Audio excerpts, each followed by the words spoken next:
Hi here, Finns here. I'm back for another video, and today I'm going to be talking about Dancing on Ice 2020. Yes, there's a brand new series of Dancing on Ice on Sunday night, and I'm going to do a review on it because, you know, I did reviews on Strictly, and I want to do more TV reviews this year. So yes, and I do watch Dancing on Ice. I watched it. Yeah, I watched it. So this year, as always, we've got 12 new celebrities doing the show. Well, or 13 technically, but technically 12. So there's 12 celebrities, and the first 6 perform this Sunday on Sunday night that's just gone. And yeah, it was. I fairly enjoyed it. Yeah, I did. And you know, I had the first 6 on, and they were Joe Swash, the TV presenter. Then you had from Diversity, Perry. Oh, what is this? Let me look it up. You had Perry from Diversity on the show as well. What is his last name? Anyway, you had Lisa George from Coronation Street. She did it as well, and who else? I should have really done my research before doing this video. You had Ben Halen, the TV magician. Then what is it? Perry Keeley, I think. Perry Keeley. Apologies for pronouncing that wrong, but Perry. Trisha Goddard, a TV host and broadcaster, and from Step Singer, H.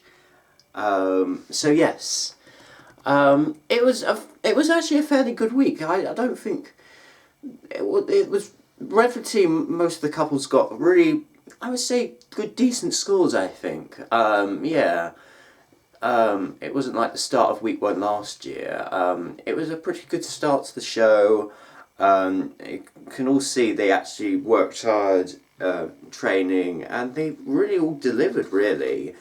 So Joe and Alexandra opened the show to an Ollie Murs song. I really was impressed by Joe. I mean, I was hoping it wasn't going to go all wrong, but yeah, I'm really happy that he got through his routine, and yeah, and it was a really charming, exciting, happy start to the show. I enjoyed it. I was happy he got through it. It was a little like wobble in the middle of it, but overall it was okay, and yeah. And then you had Perry and Vanessa. Once again, they were very good, very good. But I have some words to say about Dancing Ice. Is why would you've got actually this year's lineup? I would say is the best lineup since the last 3 series. You know, you had Michael Barrymore. Michael Barrymore was going to do the show. You had Trisha Goddard. You had a Paralympic. And you had you're going to have the same-sex couple, and just you had such a good lineup. And why did they have to get somebody from Diversity to do the show? I mean, I have got nothing personal to say about Perry. He's a nice guy. He's a very talented guy. Good for him. You know, he's great in Diversity. But why is he doing Dancing on Ice? It just does not make sense. Why would you have one of the contestants as a dancer competing on a show about dancing? It's about celebrities who don't really dance doing a dance show. Why would you get somebody who's known for dancing every day of his life and putting it on a dance show?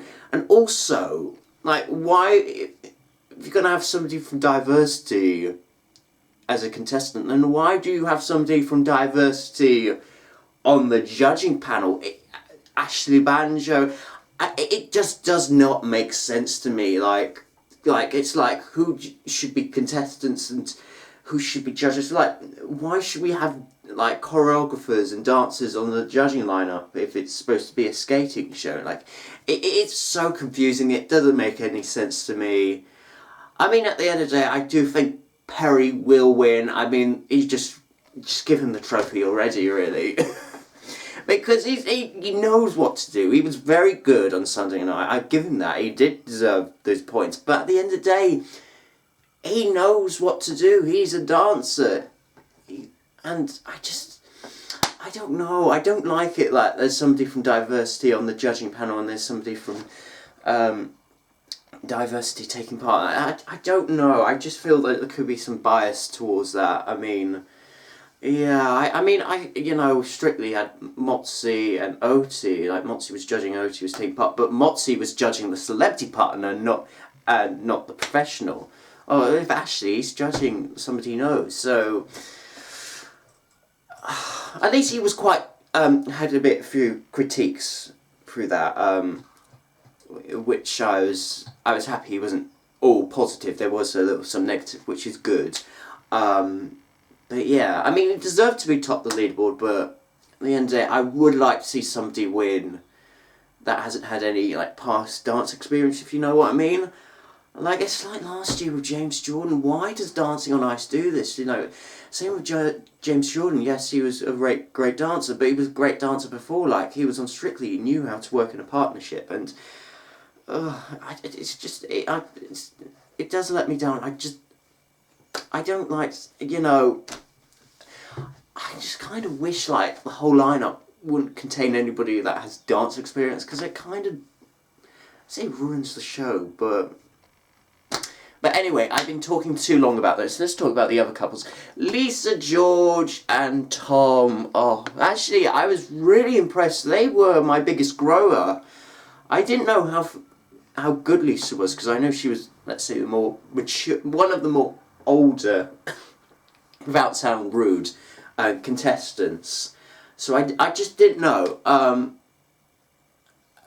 But she was really good. Apparently she has had ice skating history. She did some competitions when she was much younger. So, but those were 40 years ago, and she had an accident that she didn't want to do any ice skating. So it's not like Perry who dances every day. But I was really happy that she was actually quite good, and it's quite nice to see like an older person do quite well. Usually Dancing on Ice, all the younger contestants do better on it. So it's quite nice to see somebody a little bit maturer and a bit more older, without sounding mean. So well done to Lisa. Ben and Carlotto was up next. He was really good. There was a lot of solo skating, which I really liked. And I love the theme of the magic, He played to his theme really well, I loved the music to it. It felt very dramatic. Yeah, it was a bit disappointing at the end. I don't know what happened. I think he's supposed to pick him up like a puppet, and then it all went a bit messy, But no, and also he had a little bit of an injury before the show, so word on to Ben. I really like Ben. I think he could be a dark horse. I really do, and I think Carlotto could go further in this series than she did last year. Trisha. Oh, Trisha Goodard. She did the show. Oh my goodness. Oh, I was really hoping she was going to get a good dance. Sadly, it just... Yeah, I think... Oh, Trisha. So basically, they did the dance, and then she slipped. She fell over. She slipped on her bum, and, I think that knocked her confidence a little bit.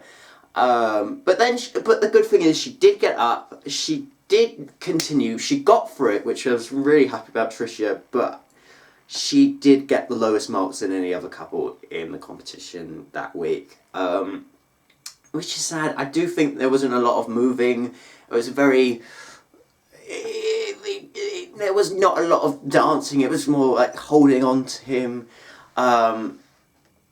It is unfortunate because Trisha, I am really looking forward to her, but it looks like it could be early doors for her, and I am worried she might be out early, and it'd be hard. It'd be sad because Trisha is actually, if you think about it, one of the biggest celebrities they got this year, and she could be going out soon. It's quite not what Dancing on Ice really wants. But yeah, it is not looking good for Trisha. But yeah, and the final couple that danced was H and Matt, the first ever same-sex couple on Dancing on Ice, and I'm happy to see it. I mean, you know, strictly, you know, I've said in the past we might have same-sex couples on the show, but it's never got done. Dancing on Ice has just shut up and gone with it, really.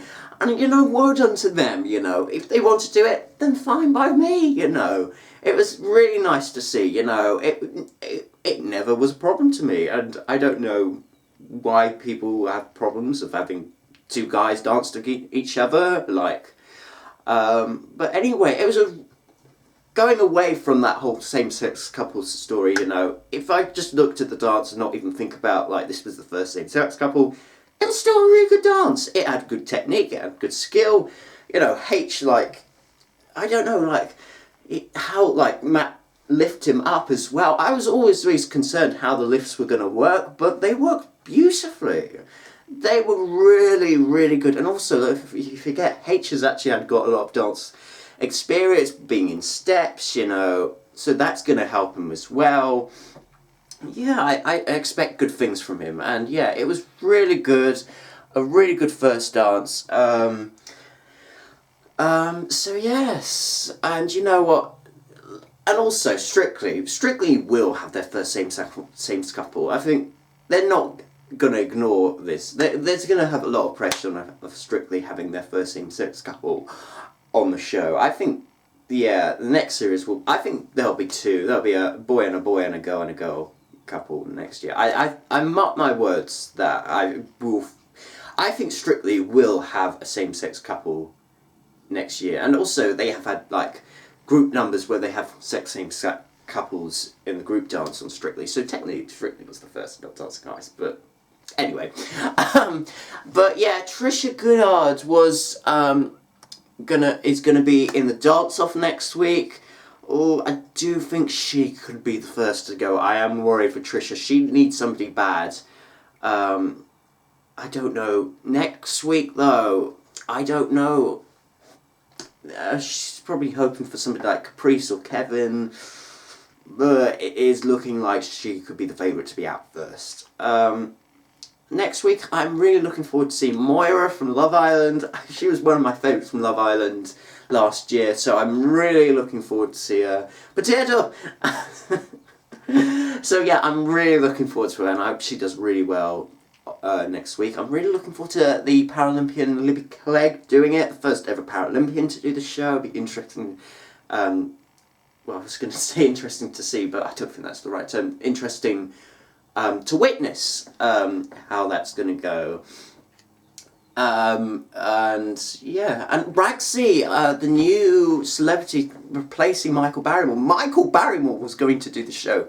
That does sound crazy. Like, what a name. It was such a sad loss, though, to probably lose him. Really didn't. I don't think Dancing on Ice really liked that they had to lose Michael Barrymore and instead got this former Blue Peter presenter to replace him. It's like, yeah, Ragsy's. I've heard of him. He's a good, nice guy, and he's famous, but he's not as famous as Michael Barrymore and what the headlines could be with Michael Barrymore, if you know what I mean. But it could be like the Kelvin Fletcher, like be the replacement and win it all. You never know. But that's it for my Dancing on Ice Week 1 review for 2020. Comment down below if you watched Dancing on Ice and what you thought, and you can like and subscribe this video if you want. I will be back for more content very soon. Until then, goodbye, people. Goodbye.